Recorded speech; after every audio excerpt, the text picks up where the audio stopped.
Hello student of class 12, today we do exercise 3.4 chapter matrices। Topic है आज का हमारा elementary operation on matrices. Matrices पे elementary operations की बात करेंगे आज हम।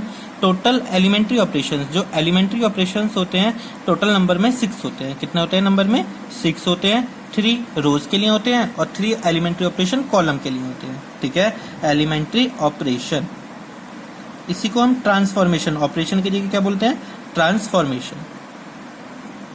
ठीक है, कितने होते हैं टोटल नंबर में? 6 होते हैं। ठीक है, 3 रोज के लिए और 3 कॉलम के लिए। तो हम बात करेंगे रोज के एलिमेंट्री ट्रांसफॉर्मेशन। ठीक है, क्योंकि आपको जो सिलेबस में है वो रो एलिमेंट्री ट्रांसफॉर्मेशन के बारे में पढ़ना है। पहला कि हम रो को आपस में इंटरचेंज कर सकते हैं। अगर हम रो को आपस में इंटरचेंज करें तो मैट्रिक्स पे कोई भी डिफरेंट नहीं आता। उसको लिखने का मेथड क्या है कि आपकी जो रो है, कोई सी भी एक रो होगी, उसको इंटरचेंज करा हमने दूसरी रो से। आर आई कोई भी रो है, आर जे दूसरी रो है, आपस में एक दूसरे को इंटरचेंज करा तो डबल साइडेड एरो का साइन लगाते हैं। ठीक है, सेकंड, हम किसी भी रो के अंदर किसी भी नॉन जीरो नंबर की मल्टीप्लाई कर सकते हैं। क्या कर सकते हैं? किसी भी रो के अंदर नॉन जीरो एलिमेंट की मल्टीप्लाई कर सकते हैं। ठीक है, जैसे ही हमने मल्टीप्लाई करी तो ये क्या हो गया? जैसे हमने के की मल्टीप्लाई करी, के आर आई कर सकते हैं। ठीक है, थर्ड प्रॉपर्टी जो है कि हम किसी एक रो में दूसरी रो कॉरस्पॉन्डिंग, जो दूसरी रो है कॉरस्पॉन्डिंग एलिमेंट्स को ऐड कर सकते हैं विद एनी रियल नंबर, कोई भी नंबर के साथ, कोई भी नंबर की मल्टीप्लाई करके फिर ऐड कर सकते हैं। ये हमारी तीनों प्रॉपर्टीज है जिसको हम बोलते हैं एलिमेंट्री ऑपरेशन और एलिमेंट्री ट्रांसफॉर्मेशन। ठीक है, तो आप लोगों को ये तीनों ऑपरेशंस याद रखने हैं। इसके बाद नेक्स्ट जो आता है हमारा वो आता है invertible matrix. Invertible matrix, invertible matrix क्या होती है? लेट ए बी यानी स्क्वायर मैट्रिक्स। अगर ए कोई एक स्क्वायर मैट्रिक्स है, स्क्वायर मैट्रिक्स, ठीक है, ए बी यानी square matrix of order m, there exist, अगर ए एक मैट्रिक्स है और उसके लिए एक ऐसी मैट्रिक्स एग्जिस्ट करती है, देखते हैं कैसी है। There exist a matrix B of same order, order same होना चाहिए, सच दैट, इस तरह की मैट्रिक्स होनी चाहिए कि अगर हम ए को बी से मल्टीप्लाई करें या बी को ए से मल्टीप्लाई करें, रिजल्ट क्या है? आइडेंटिटी मैट्रिक्स रिजल्ट आना चाहिए। Then matrix called invertible. तब हम मैट्रिक्स को क्या बोलेंगे? इन्वर्टिबल। ठीक है, कॉल्ड इन्वर्टिबल, इन्वर्टिबल। ठीक है, और अगर ऐसा आता है तो हम कहते हैं A is the inverse of B, A is inverse of B, और वाइस वर्सा, या फिर बी इनवर्स है ए का, कुछ भी हो सकता है, कोई भी एक दूसरे का इनवर्स होंगे। वाइस वर्सा, VICE होती है spelling, vice versa. Vice versa का मतलब अपोजिट होता है। ठीक है, तो हम अपनी एक्सरसाइज स्टार्ट करते हैं। Exercise 3.4 using elementary transformation. मैंने आपको 3 ट्रांसफॉर्मेशन बताए हैं। Find the inverse of each of the matrix if it is exist. अगर इनवर्स एग्जिस्ट करता है तो इनवर्स आपको निकालना है। ठीक है, तो आपको सारे 1 to 12 तक क्वेश्चन एक ही तरह किए गए हैं, लेकिन आपको मेथड याद करना है कैसे हम निकाल रहे हैं। ठीक है, फर्स्ट क्वेश्चन करने की कोशिश करते हैं हम, फर्स्ट पार्ट। ठीक है, फर्स्ट पार्ट एक्सरसाइज 3.4 का करेंगे। क्वेश्चन नंबर 1 क्या है आपका?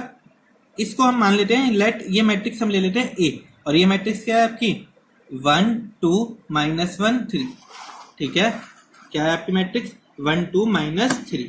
ठीक है, ये आपकी मैट्रिक्स है। इसको आपको सॉल्व करना है एलिमेंट्री ऑपरेशन से, इनवर्स आपको बताना है। ठीक है, तो चलें आगे करते हैं, शुरू करते हैं। We know A is equal to, A हमेशा किसके इक्वल होता है? अगर हम उसकी मल्टीप्लाई आइडेंटिटी मैट्रिक्स से कर रहे हैं तो ए ही आएगा ना, इसलिए ए किसके इक्वल? आई ए। ए की वैल्यू रखिए, क्या वैल्यू है? 1 2 -1 3। ठीक है, देन इसकी आइडेंटिटी मैट्रिक्स, जब ये ऑर्डर 2 की है तो ये भी ऑर्डर 2 की होगी, 1 0 0 1, और ए ये वाला एज इट इज रखेंगे।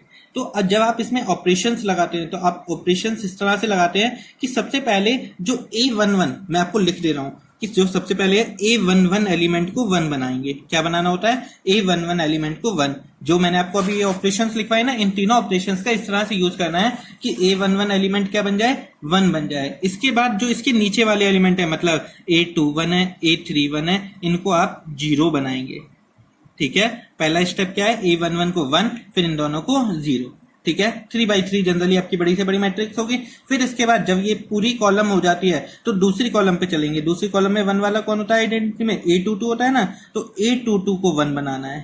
किसको बनाना है, A22 को 1। फिर उसके ऊपर वाला A12 और A32 इन दोनों को 0 बनाते हैं। फिर यही काम A33 को 1 बनाना होता है, फिर ऊपर वालों को 0। अगर आप इस तरह से बनाओगे तो इजीली क्वेश्चन हो जाएगा। ज्यादा से ज्यादा 8 या 9 स्टेप में होता है, ठीक है। तो आप लोगों को बनाना आना चाहिए, और ये पेपर में 4 नंबर का कई बार आता भी है, ठीक है। हर 1-2 साल में रिपीट होते हैं क्वेश्चन, ठीक है। तो जरूर आता है, तो अच्छे से करिए इस क्वेश्चन को, ठीक है। तो मैंने आपको बताया पहले A11 को 1 बनाना है, तो यहाँ पे तो ये 1 बना ही हुआ है, तो कोई दिक्कत ही नहीं है 1 बनाने के लिए, ठीक है। फिर दूसरा काम क्या है, A11 के नीचे या ऊपर जो भी है उसको 0 बनाना है, तो इस 2 को 0 बनाना है। कौन सी रो है, ये रो नंबर 2 है ना, तो रो 2 में हमने ऑपरेशन लगाया, R2 में लगा रहे हैं, तो यहाँ पे क्या आएगा, R2 ही आएगा। फिर 2 है तो यहाँ पे क्या है 1, तो इसकी 2 से मल्टीप्लाई करके माइनस करनी पड़ेगी, तो -2R1, ठीक है।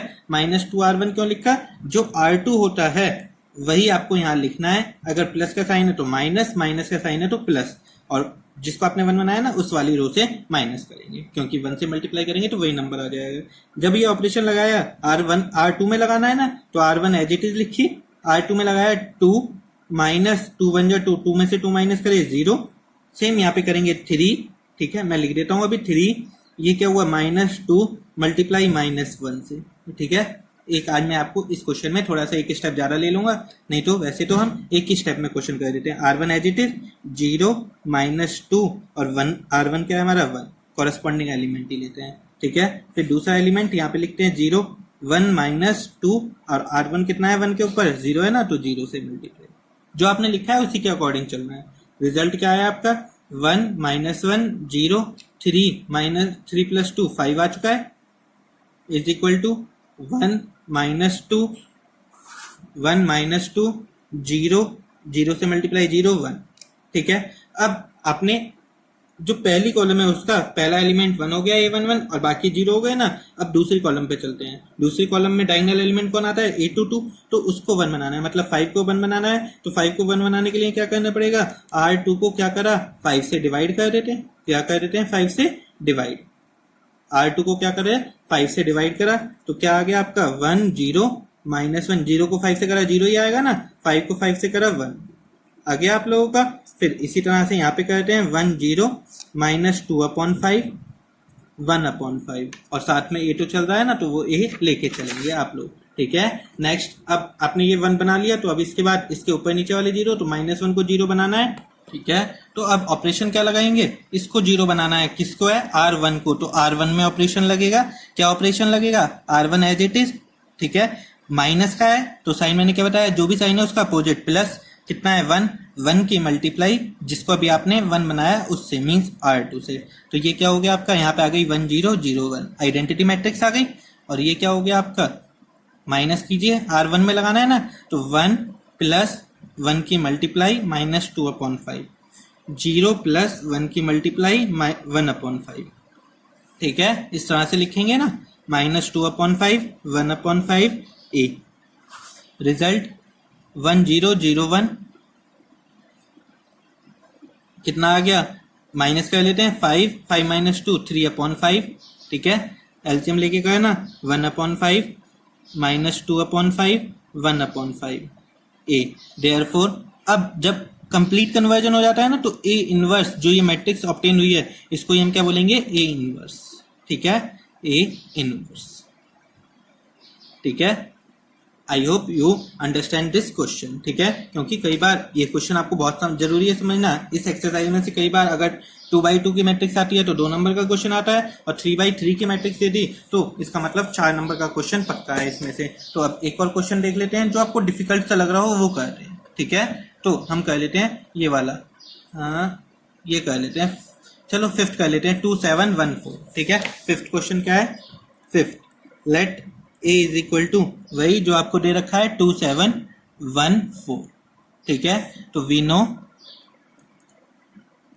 A is equal to IA, A की वैल्यू पुट कीजिए 2 7 1 4, ठीक है, I 1 0 0 1 A, ठीक है। अब इस 2 को 1 बदलना है तो एक इजी मेथड तो यही है आप लोगों का कि 2 से डिवाइड कर दीजिए, ठीक है। सबसे इजी वही लगता है ना 1 में बदलने के लिए, पर डिवाइड करते हैं तो फ्रैक्शन में आ जाता है दूसरा नंबर, तो थोड़ा सा हमें ये दिक्कत लगती है, फिर माइनस करने में एलसीएम लेने में प्रॉब्लम होती है। तो हम इससे बेटर सोचते हैं कि फ्रैक्शन में ना आए, तो उसके लिए हमें क्या करना होता है, हमेशा जब जिसको 1 बनाना है ऊपर बड़ी वाली डिजिट होनी चाहिए। 2 और 7 में बड़ा कौन है, 7, तो हम पहले इसको इंटरचेंज कर देते हैं, R1 को इंटरचेंज करा R2 से, तो ये रिजल्ट क्या आया 7 4 2 1, और इधर भी इंटरचेंज हो गया, दोनों साइड ऑपरेशन लगाते हैं। अब ये बड़ा हो गया ना, ठीक है। तो अब R1 में से क्या करें कि ये 1 बच जाए, R1 में से माइनस करें कितना, 3 की मल्टीप्लाई R2 से, क्योंकि 3 2 जा 6, जब भी जाके 1 आएगा ना, तो जल्दी से मल्टीप्लाई करके माइनस करा, कितना आया हमारा 7 1 हो गया, 4 माइनस 3 ये भी 1 2 1, ठीक है, इज इक्वल टू, इसमें भी ऑपरेशन लगाया 0 माइनस 3 1 1 0 a, ठीक है। आगे चलते हैं, अब इस 2 को 0 में बदलना है तो R2 में ऑपरेशन लगाया, R2 माइनस 2 R1। अब तो आपको समझ में आ रहा होगा कैसे लगा रहे हैं, 1 1 क्योंकि R2 में लगाना है, 2 माइनस 2 0, 1 माइनस 2 माइनस 1, ठीक है। R1 as it is, 1 plus 6 7 हो गया, 0 माइनस 2 माइनस 2 हो गया, ठीक है। फिर आप लोगों को क्या करना है, अब इस -1 को 1 में बदलने के लिए R2 को नेगेटिव से मल्टीप्लाई कर दिया, माइनस R2, तो आपका ये क्या हो गया 1 0 1 1, क्योंकि ये 0 के साथ कोई साइन में डिफरेंस नहीं आएगा, -3 1, ये माइनस का 7, ये प्लस का 2 हो चुका है अब आप लोगों का, ठीक है। तो अब इसको 0 में बदलना है, 0 में बदलने के लिए सीधे R1 माइनस R2 लगा दें ऑपरेशन, तो मैं यहाँ पे लगा देता हूँ ऊपर, थोड़ी सी जगह नहीं है ना पेज पे, तो इधर वाली साइड करते हैं। यहाँ पे करा क्या आया R1 माइनस R2, जब R1 माइनस R2 करेंगे तो ये 0 बन जाएगा, आइडेंटिटी ये क्या हो गया 1 0 0 1, ये वाली मैट्रिक्स तो हमारी सेम आ गई, R1 में लगा रहे हैं, ठीक है। क्या ऑपरेशन लगाया था R1 में, R1 माइनस R2, ठीक है।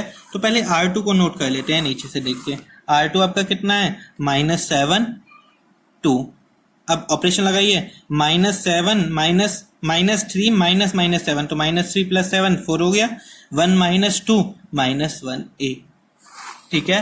तो इस तरह से आपका A इनवर्स कितना आ गया, पूरी कन्वर्जन हो गई ना, आपका आ गया 4 - 1 - 7 2, विच इज योर आंसर, ठीक है। I hope you like this video, if you like this video please comment on it and subscribe the channel, ठीक है। और अब जो आपके रिमेनिंग क्वेश्चन है, क्वेश्चन नंबर 14 तक, वो आपको कंप्लीट करने हैं। इसमें बस एक चीज का आप लोगों को ध्यान रखना है कि अगर जब आप ऑपरेशन लगाते हो और ऑपरेशन लगाते लगाते कोई एक रो या कॉलम पूरी 0 बन जाती है, तो इसका मतलब इनवर्स एग्जिस्ट नहीं करेगा। जिसमें भी ऐसा होता है तो लिख देंगे inverse does not exist. Thank you.